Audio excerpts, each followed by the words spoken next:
Guard मतलब bash plate जिसको कहते हैं for royal Enfield classic 350, 500, Thunderbird, bullet 500, 350 और इलेक्ट्रा।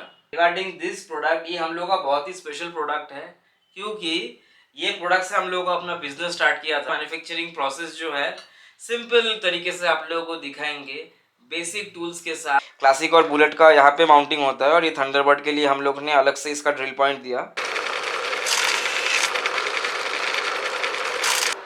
अभी शायद आपको लगेगा कि हम लोगों ने इतने सारे होल्स क्यों ड्रिल किए, ये होल क्यों ज़रूरी है। दोस्तों यूसीई मॉडल रॉयल एनफील्ड का जो motorcycles of the unique features of this engine guard, इसको बाइक से निकालना नहीं पड़ता था। 45 millimetre holes, but that is not a problem because बहुत ही ईजी रहता है।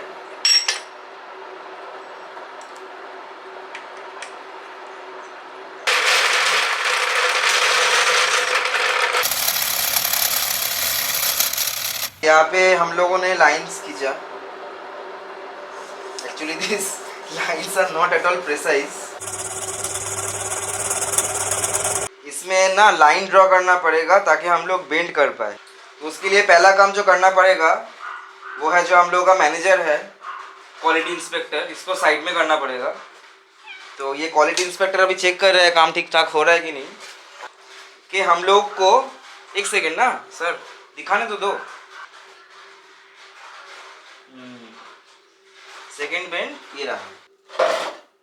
नमस्कार दोस्तों, स्वागत है इस वीडियो में। दोस्तों आज का वीडियो में हम लोग इसके बारे में बात करेंगे और इसका मैन्युफैक्चरिंग प्रोसेस भी दिखाएंगे। Now this is a engine guard. Engine guard मतलब बैश प्लेट जिसको कहते हैं, protection for royal Enfield classic 350, 500, Thunderbird, bullet 500, 350 और इलेक्ट्रा। आप लोगों को नहीं मालूम होगा लेकिन हम लोगों का जो बिजनेस है प्रीडोमिनेटली हम लोग मोटरसाइकिल एक्सेसरीज का मैन्युफैक्चरिंग का काम करते हैं। जो भी मोटरसाइकिल एक्सेसरीज हम लोग बनाते हैं वो ई कॉमर्स स्टोर और हम लोग का जो खुद का वेबसाइट है वहाँ से हम लोग बनाते हैं।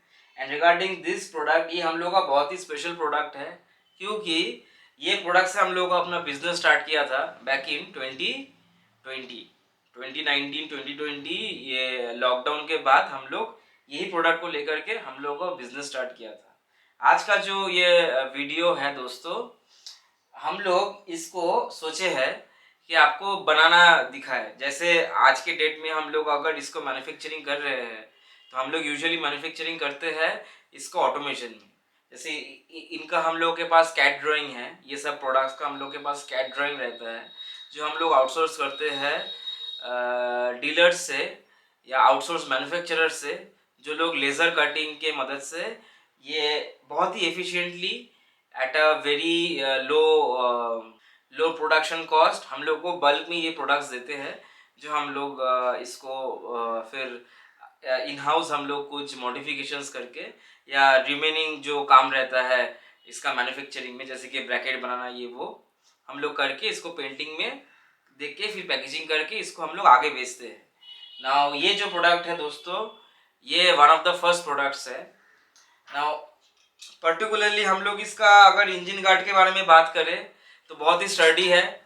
2 मिलीमीटर सॉलिड स्टील से बना हुआ होता है और हम लोग इसका जो लाइफ स्पैन में हम लोग कुछ हज़ार के ऊपर ऐसे प्रोडक्ट्स बनाए और all over India, even not even India, India के बाहर भी यूएस, यूके, ये सब में हम लोगों ने ये प्रोडक्ट को एक्सपोर्ट भी किया है। तो आज का वीडियो में हम लोग आपको दिखाएंगे कि अगर आपको ऐसे ही इंजन गार्ड अगर आपके बाइक के लिए बनाना है, पहली बात तो हम लोग ये वीडियो बना रहे हैं इसका मैन्युफैक्चरिंग प्रोसेस जो है सिंपल तरीके से आप लोगों को दिखाएंगे बेसिक टूल्स के साथ, ताकि अगर आपको चाहिए कि ऐसा एक प्रोडक्ट आपका खुद का बाइक के लिए बनाए तो आप बना सकते हो। ये वीडियो के नीचे जो डिस्क्रिप्शन है वो डिस्क्रिप्शन में इसका डायमेंशंस, जो भी टूल्स चाहिए होगा इसको बनाने के लिए, सारा सब कुछ डिटेल्स में होगा। इसका DXF फाइल भी हम लोग दे देंगे ताकि आपको अगर ये इसको अगर आपको रेफरेंस करना है कि स्पेसिफिकेशन के ड्राइंग जिसको कहते हैं वो भी हम लोग आपको दे देंगे इस वीडियो के नीचे। और ये वीडियो अगर आप अंत तक देखा तो आपको मालूम हो जाएगा कि कैसे ये बनता है और कैसे आप सिंपल टूल से इसको बना सकते हैं।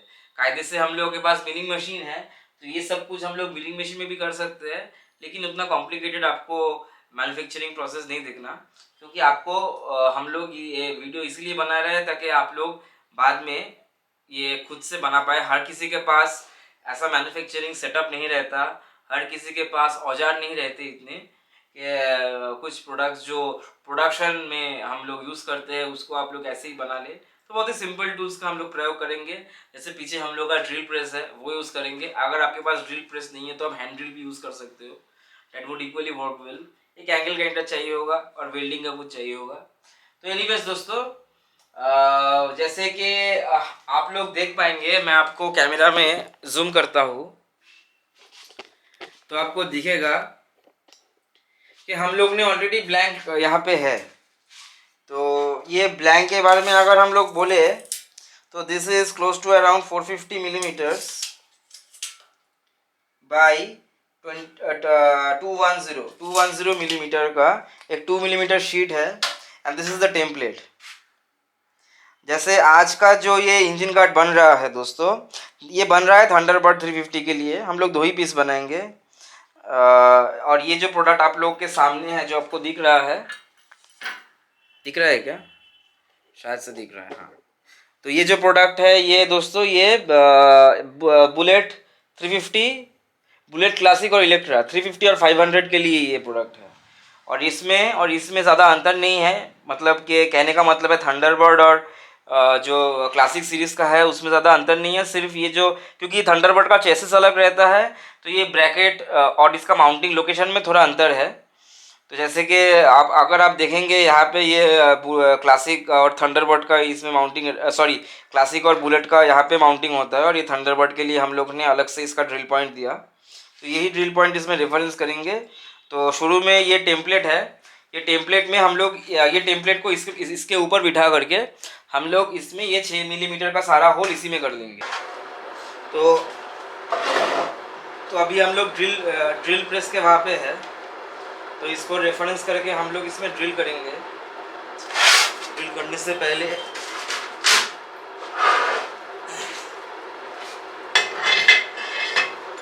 ये जो ड्रिल वाइस है इसको बिठाते हैं ताकि प्रोडक्ट में सपोर्ट मिले और डायरेक्ट टेबल के ऊपर ड्रिलिंग ना हो। तो यूज़ करेंगे जो हम लोग, वो है 6 मिलीमीटर का drill. So this is the 6 millimetre drill जो हम लोग अभी यूज़ करेंगे इसमें ड्रिलिंग के लिए। आपको अगर दिखने में थोड़ा दिक्कत आ रहा है तो इसको थोड़ा नीचे कर सकते हैं। So let's start.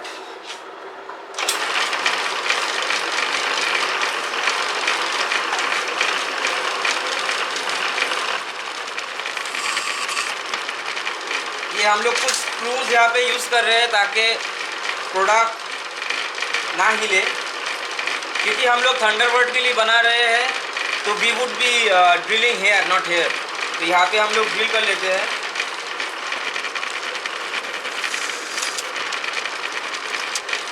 हम लोग ये बोल्ट 6 मिलीमीटर का बोल्ट यूज़ कर रहे हैं ताकि अलाइनमेंट बरकरार रहे हर प्रोडक्ट में। Let's use some oil.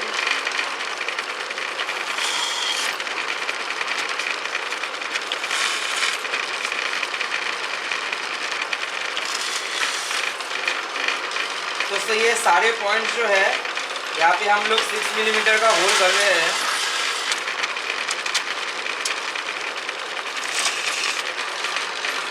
Okay, तो आपका थोड़ा पोजीशन चेंज करते हैं।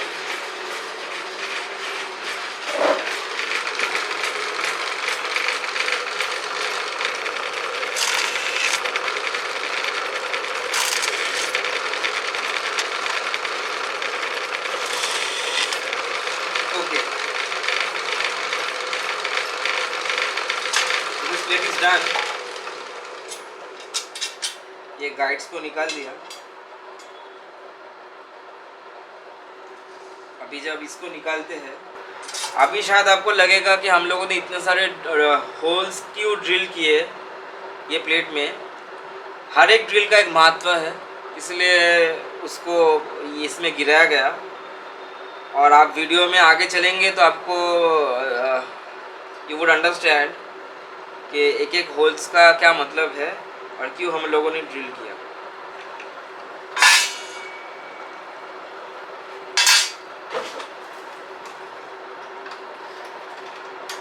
सो जो नेक्स्ट ड्रिल साइज है, this is going to B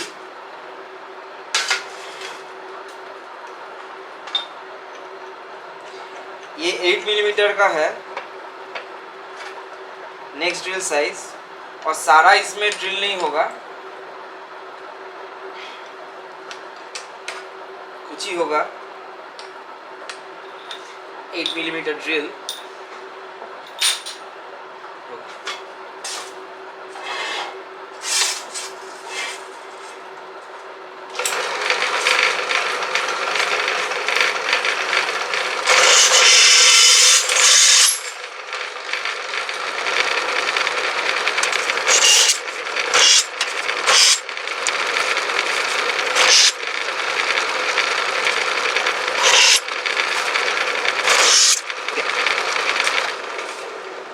so 8 millimetre का ड्रिल हो गया, 1 2 3 4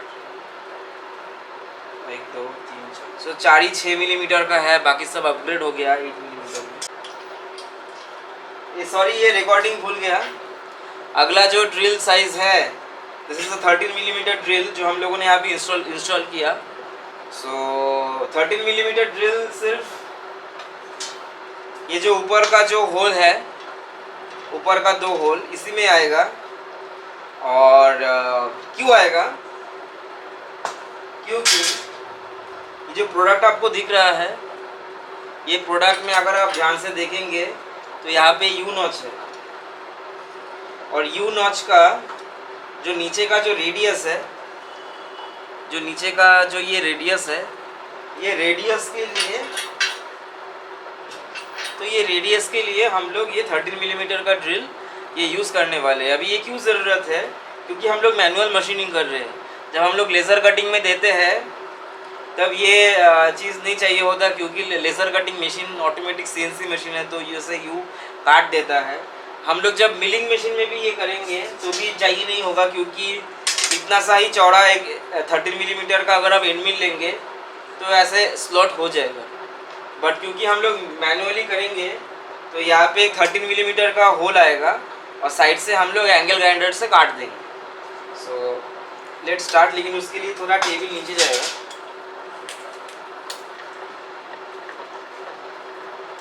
ऑलराइट,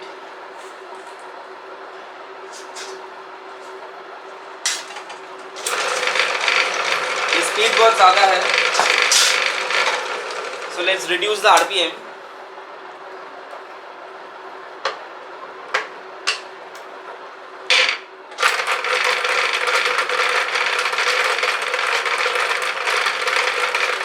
थोड़ा सा कटिंग ऑयल देंगे,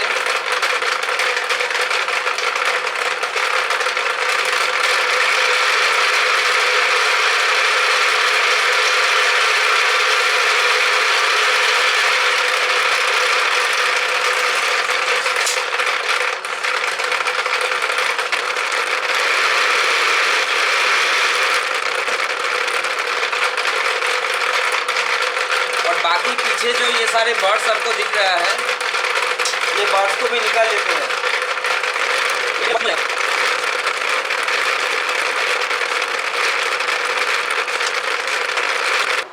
So this process is also complete. Next step, this is what we are going to use. तो ये है एक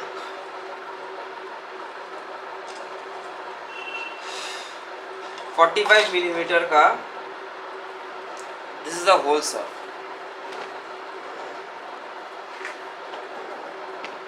ये this is a 45 millimetre hole saw. अभी इसको यूज करना पड़ेगा, because here you can see, यहाँ पे और यहाँ पे इन दोनों में वी हैव अ होल, और ये होल इसमें बैठ रहा है। So this is a 45 millimetre hole. आपको दिख रहा है जैसे ये होल क्यों ज़रूरी है दोस्तों। यूसीई मॉडल रॉयल इनफील्ड का जो मोटरसाइकिल्स होते हैं उसमें 3 ड्रेन बोल्ट रहता है। जो भी ओन करते हैं उनको मालूम होगा, एक प्राइमरी, एक सेकेंडरी और एक थर्ड। ये गियर नीचे वाला गियर बॉक्स का रहता है, ऊपर वाला वो क्रैंकेस का रहता है, और बीच का जो साइड में जो है वो रहता है आपका मेन जो इंजन का जो बॉडी है, नीचे का बॉडी, उसका जो मेन ऑयल सम्प ये है। This is for crank and this is for gear box. That is how it was design. तो हम लोग जो इंजन गार्ड जो बनाए थे, जो इंजन गार्ड, इसीलिए this was one of the unique features of this engine guard. इसको बाइक से निकालना नहीं पड़ता था just to change the engine oil. जैसे कि आजकल का जो भी मोटरसाइकिल्स आ रहा है और कंपनी जो भी मतलब इंजन गार्ड मोटरसाइकिल के साथ ही भेजते हैं, तो उसमें यूजुअली ये नहीं रहता, तो पूरा सम्प निकालना पड़ता है। This was the design which we made कि इसमें तीनों ही होल्स है। और ये होल तो जैसे कि आप देख सकते हो एक स्क्वायर सा होल है, कटआउट है, और उसको ढकने के लिए we have used a cover plate. लेकिन ये दो होल का हम लोगों ने सिर्फ एक राउंड स्पॉट ही दिया है। तो because this is in the design, आप चाहते हो कि तो ये पार्ट आप स्किप भी कर सकते हो। अगर आप स्किप करते हो तो हर बार आपको इसको निकालना पड़ेगा, but that is not a problem because बहुत ही ईजी रहता है।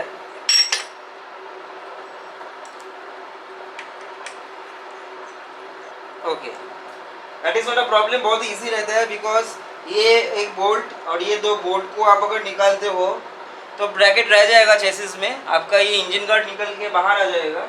अब जब आपका इंजन ऑयल चेंजिंग प्रोसेस जो है वो ख़त्म हो गया, फिर आप ड्रेन बोल्ट्स को टाइट कर देना और इसको ऐसे लगा करके ये 3 बोल्ट आप लगाओगे तो ये लग जाएगा। This is the optional step. अगर ये आप स्टेप स्किप भी करते हो तो भी चलेगा। आपके पास अगर इतना बड़ा होल सा नहीं है या फिर ड्रिल प्रेस नहीं है, तो simple thing you can do is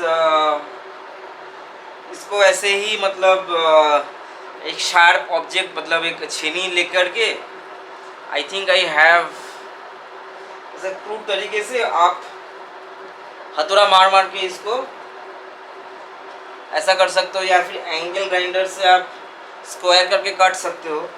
तो ये आपके ऊपर है, this is not very critical. लेकिन क्योंकि हम लोग कमर्शियल प्रोडक्ट्स मैन्युफैक्चरिंग कर रहे हैं तो it becomes a critical thing for us. तो अभी let's start with this process.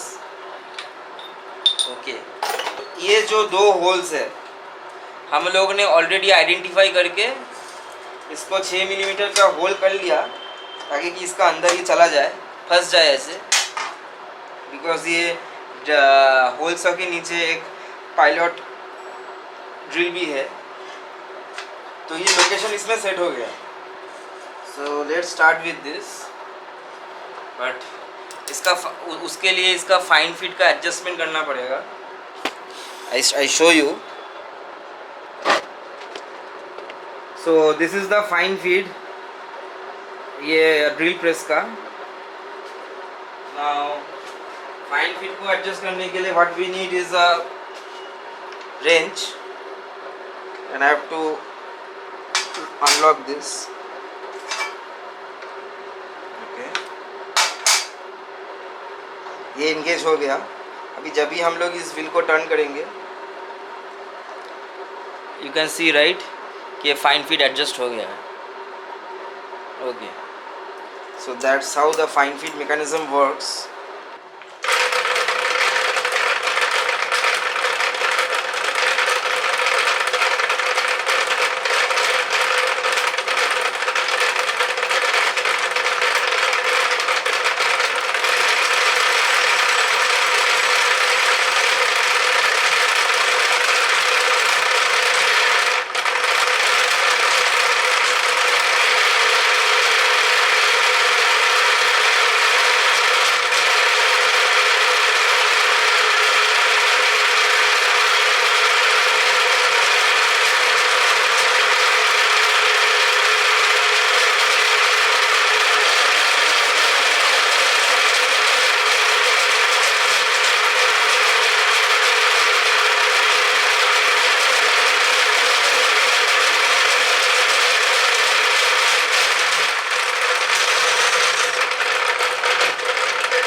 done.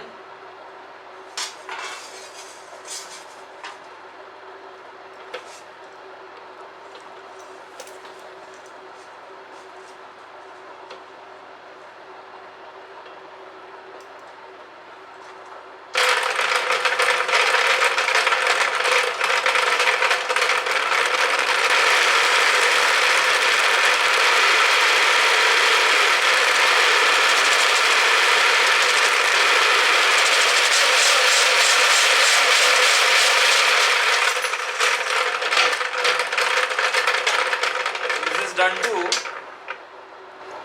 So ये जो एग्जैक्ट जो होल्स है, ये होल्स इसमें ड्रिल हो गया.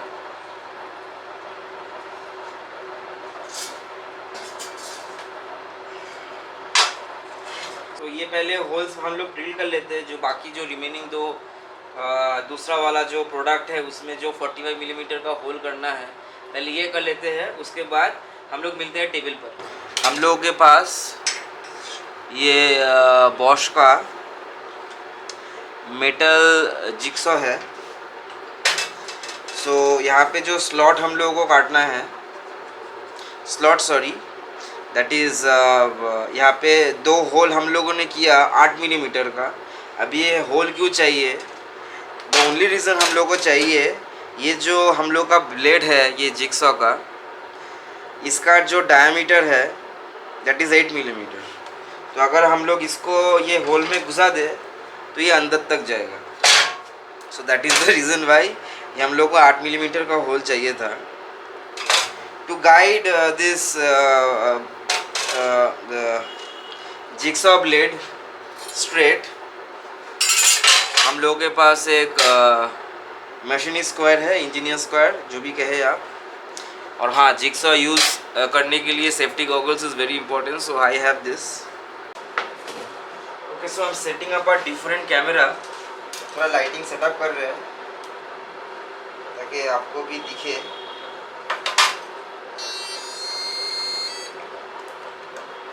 Alright, okay. So let's start with the cutting. Okay. So let's start with the cutting. पहले यहाँ पे थोड़ा कटिंग ऑयल दे देते हैं.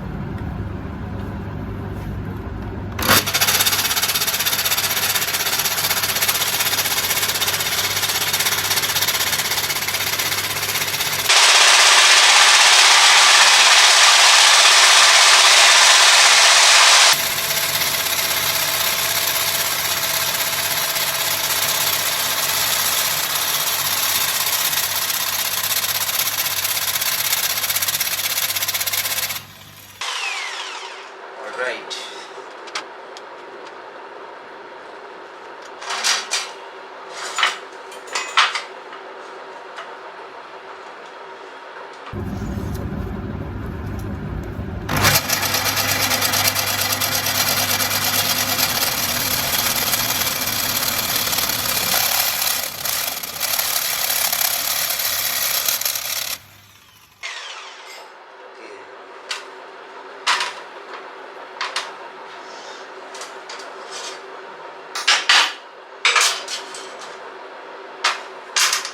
This step is not at all necessary.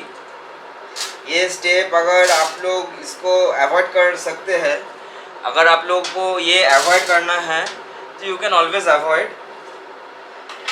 लेकिन वही बात होगा, अगर ये आपने कर लिया और फिर ये नहीं किया तो फिर मतलब नहीं बना, पूरा आपको बैश प्लेट निकालना पड़ेगा. तो इधर आप 3 करो या एक भी मत करो. So that is okay. क्योंकि हम लोग का डिज़ाइन ये है, that is the reason why we are following the design. You can completely skip this. फिर भी आपका वर्किंग बैश प्लेट रहेगा. द ओनली रीज़न वाई, क्योंकि इंजन का जो प्रोटेक्शन है वो प्रोटेक्शन तो आपको मिलेगा. So this is the last step.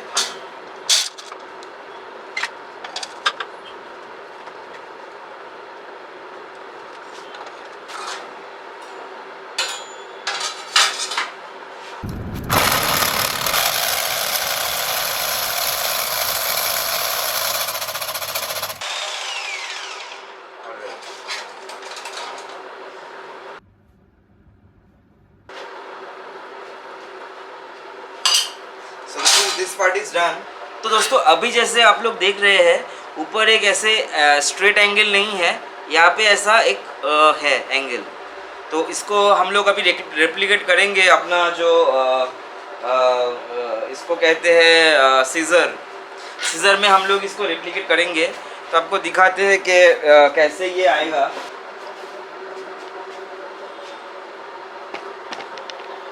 So for that, तो इसके लिए एक छोटा सा सेटअप बनाना पड़ेगा। For that we would require इसको ऐसे दिखाए, ओके ऐसे। ऑलराइट, नाउ यहाँ पे ये स्ट्रेट एज को बिठाते हैं। Before that let's clamp it. इससे पहले let's clamp this thing.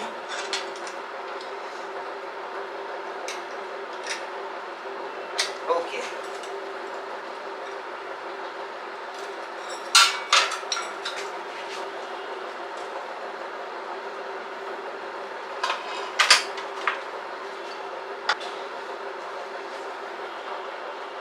so the setup is made.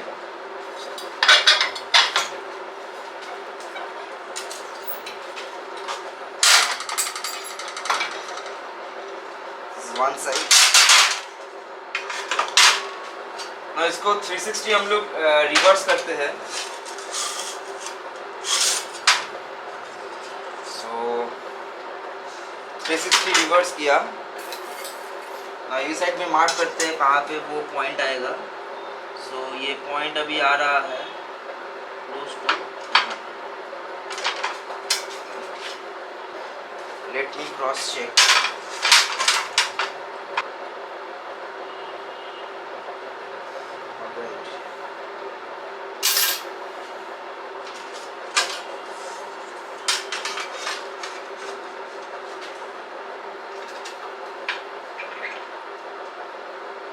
तो ये पॉइंट हम लोगों ने स्ट्रेट एज से ये मार्क कर लिया, ये point. So now what we need to do,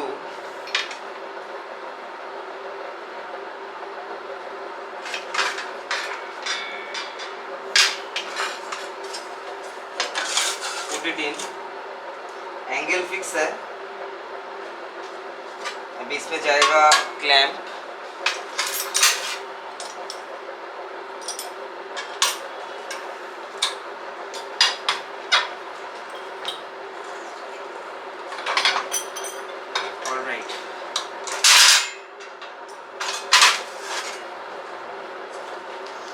So this thing is done. So अगर पहला वाला हो गया, ये पहला वाला था, ये हो गया, यहाँ पे रेडियस है, तो सेकंड वाला करना एंड कंसेक्यूटिव करना बहुत इजी रहता है। बट क्योंकि हम लोग दो ही बना रहे हैं अभी के लिए, सो उतना हम लोगों का काम का नहीं आएगा। अगर आप बल्क में बना रहे हो तो it is going to be a very good idea to use it this way. तो इसको एकदम से स्ट्रेट कर लिया and then we draw a line. Okay, इसमें एक हल्का सा लाइन आया, शायद से कैमरा में ना दिखे, बट क्योंकि मैं बना रहा हूँ तो I can see. Now similarly दूसरा साइड में भी सेम कर लेते हैं।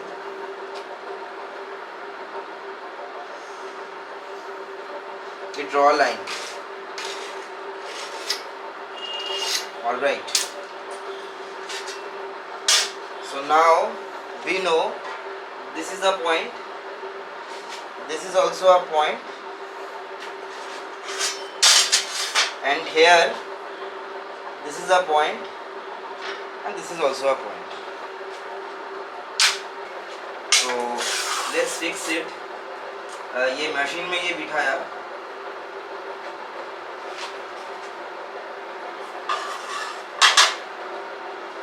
By the way, this is called a shear machine. This is called a shear machine. मैं हमेशा इसका इंग्लिश नाम भूल जाता हूँ। Okay. Okay, done.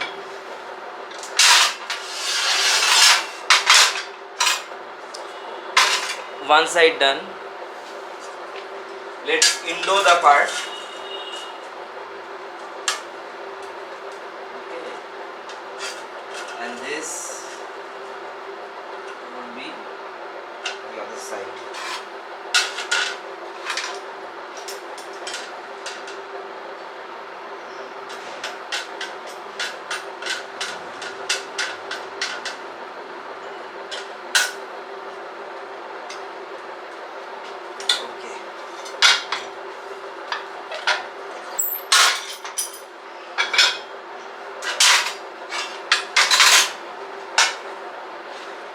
एक ही ट्राई में, just in the centre.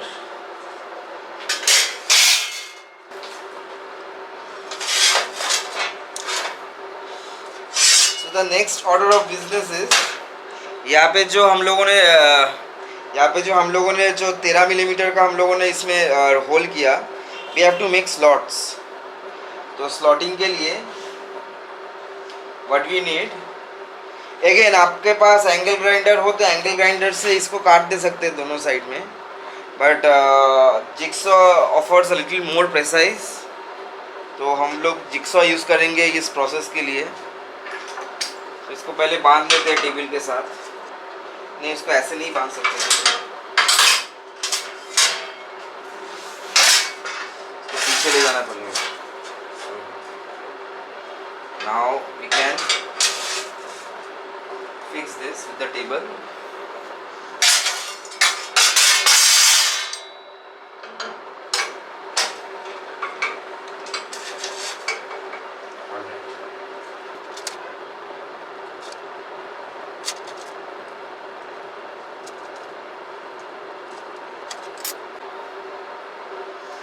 So यहाँ पे हम लोगों ने लाइंस खींचा.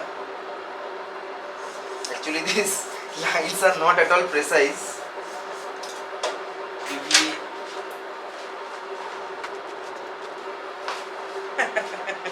ये लाइंस एकदम से प्रिसाइज नहीं है. ओके, तो लेट्स ड्रॉ न्यू लाइंस. पहले देख लेना पड़ेगा ये स्ट्रेट है कि नहीं. ये स्ट्रेट है.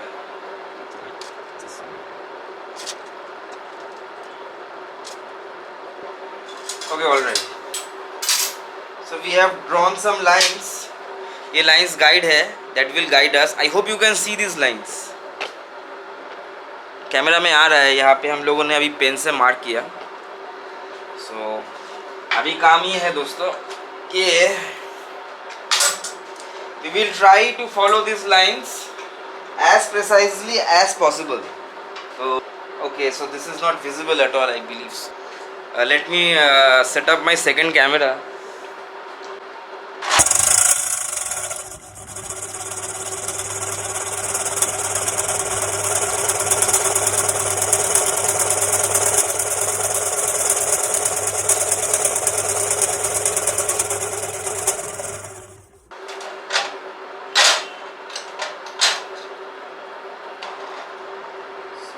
The second one.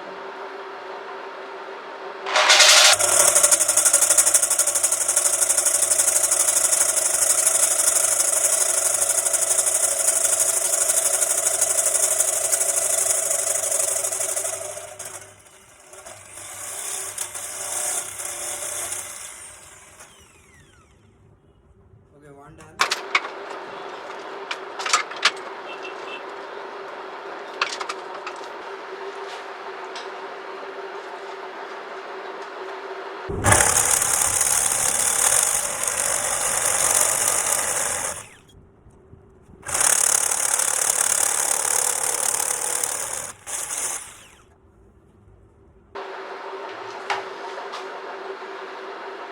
Alright guys,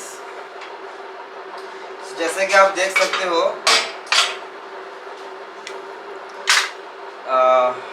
I hope this is visible. Yeah.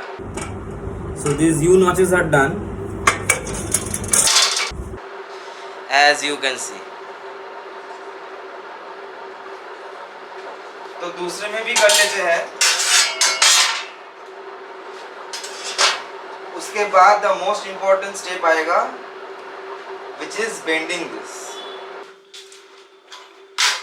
The next part जो हम लोगों को करना पड़ेगा वो है, इसमें ना लाइन ड्रॉ करना पड़ेगा ताकि हम लोग बेंड कर पाए. तो यहाँ पे जैसे आप देख सकते हो, शायद कैमरा में पकड़ेगा नहीं, but I don't know, but then यहाँ पे लाइंस है. सिंपल थिंग टू डू कि इन दोनों को अगर अलाइनमेंट करे, देन लाइन यहाँ पे विजिबल है. So let's just mark it out. কি হয়েছে? কি काम ठीक से हो रहा है? हम्म? तो यहाँ पे ऐसे हम लोगों ने मार्क किया अभी, तो ये मार्किंग हो गया। Now what we need to do is draw a very straight line. तो उसके लिए पहला काम जो करना पड़ेगा वो है जो हम लोगों का मैनेजर है, क्वालिटी इंस्पेक्टर, इसको साइड में करना पड़ेगा। और साइड में करने के बाद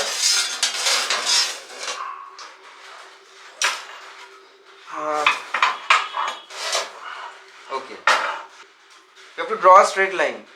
तो the reason we are using this, इसको क्या कहते हैं, मशीन स्क्वायर कहते हैं ना। हाँ, the reason why we are using this machine square कि हम लोग को, एक सेकेंड ना सर, दिखाने तो दो। ये अगर ये जो साइड है, ये साइड से हम लोग रेफरेंस करते हैं, ये साइड से हम लोग रेफरेंस करेंगे तो फिर ये परपेंडिकुलर रहेगा relative to the edge of the part. तो पहला जो है ये है फर्स्ट बेंड, सेकेंड बेंड है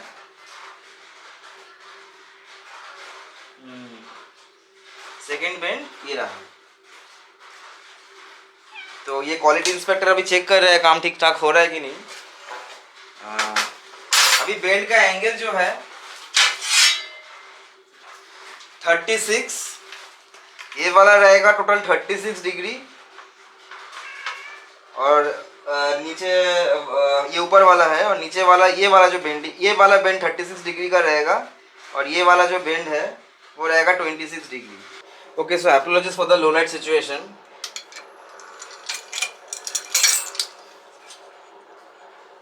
सो इसको पहले घुसा लेते हैं अंदर,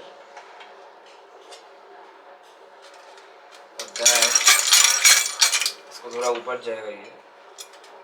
ओके, सो जैसे ये मार्क है, इसको ड्रॉप डाउन करते हैं मार्क के ऊपर।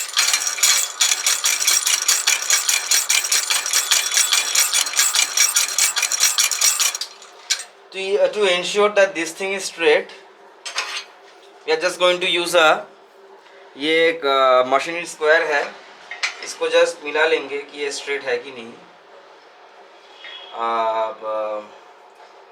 ओके, और एक we will use something like a hammer तो get this thing perfectly straight। अभी जैसे ये स्ट्रेट है तो पार्ट 1 डन। सेकेंड जो है, इसको जो बेंड करना है that has to be exactly 19 degree, और इसको बेंड करने के लिए we are going to use this tool. बहुत ही यूजफुल टूल है, दिस इज़ अ डिग्री। ये अमेजोन में बहुत इजीली मिल जाता है, बहुत ही सस्ता है, but this is very accurate. तो and it has magnetic base. तो इसको बिठा दिया यहाँ पे। I hope you can see कि इसमें अभी दिखा रहा है 30। तो इसको हम लोग 0 कर देंगे। जैसे 0 कर दिया तो अभी इसको 90 डिग्री तक ले आते हैं।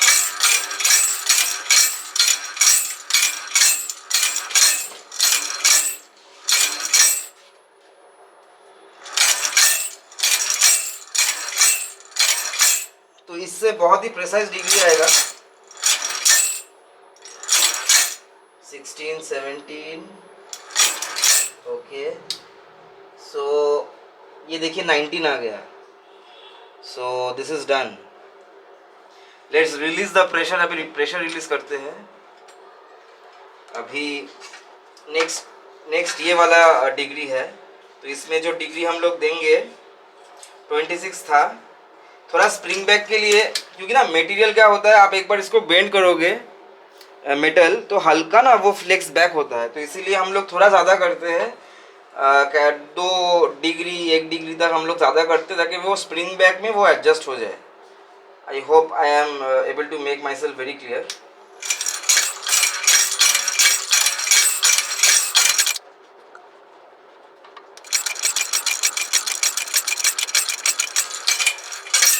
ओके,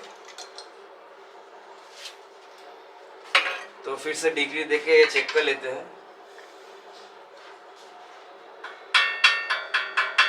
ऑलराइट, ये परफेक्ट 90 है। तो इसको फिर से रिपीट करते हैं प्रोसेस और इसको बिठाते हैं। तो यहाँ पे अभी डिग्री दिखा रहा है 1.25, तो इसको 0 कर देते हैं और फिर 15 डिग्री जाएंगे।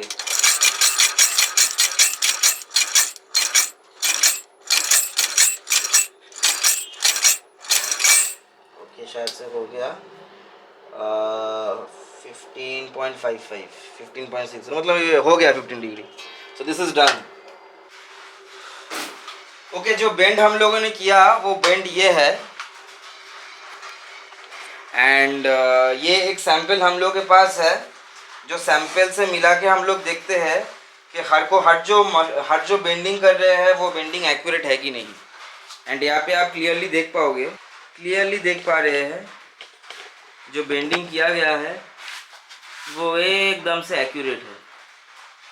It is very clearly visible. दोस्तों, ज़रूरत नहीं है कि आपके पास वो जो मेरे पास हाइड्रोलिक प्रेस है, ज़रूरी नहीं है कि आपके पास हाइड्रोलिक प्रेस हो। अगर इन केस आपके पास अगर बेंडिंग का काम आए या आपको करना है इसको बेंड, तो बहुत ही इजी है दोस्तों। मैं आपको दिखाता हूँ कैसे। जैसे आपने एक लाइन ड्रॉ कर लिया, मैं आपको दिखाता हूँ। देखिए, जैसे आपने यहाँ पे एक लाइन ड्रॉ कर लिया, स्केल या कुछ ऐसा स्ट्रेट रखना और एंगल ग्राइंडर चला के ना हल्का सा, आप पूरा मत काटना, हल्का सा आप एक स्कोर लाइन कर देना। जैसे सैंपल के तौर में ये वीडियो आप देख सकते हो जो आपका स्क्रीन पे अभी आ रहा है। जैसे आप लोग देख सकते हैं, ये एक 3 मिलीमीटर शीट है। इसमें हम लोगों ने स्ट्रेट लाइन में ये एंगल ग्राइंडर से काटा, पूरा नहीं काटा, जैसे एक ग्रूव किया। नीचे तक वो ग्रूव गया नहीं, जैसे कि ऊपर से भी आप देख सकते हो कि स्ट्रेट लाइन से काटा। अभी क्या है, इसको क्योंकि ये स्ट्रेट लाइन में ये वीक हो गया है, तो अगर इससे थोड़ा प्रेशर देंगे तो ये बेंड हो जाएगा।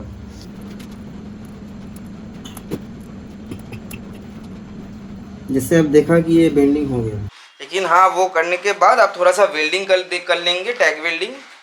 पूरा भी वेल्ड कर सकते हैं, लेकिन मैं रिकमेंड नहीं करता शीट मेटल में आप पूरा वेल्ड करो, क्योंकि वेल्डिंग में वो डिस्टॉर्शन आता है। हाँ, हल्का सा टैग वेल्ड अगर 3-4 कर लिया तो वो वापस से वो मजबूती उसमें आ जाएगा, जो मजबूती सॉरी, मजबूरी नहीं, मजबूती। हाँ, जो मजबूती आपने खोया ये एंगल ग्राइंडर चला करके, वो जो स्ट्रेंथ है मटेरियल में वो वापस आ जाएगा। तो ये जो एक सिंपल ट्रिक है वो आप फॉलो कर। अभी दूसरा वाला भी पीस हम लोग कर लेते हैं, फिर मिलते हैं।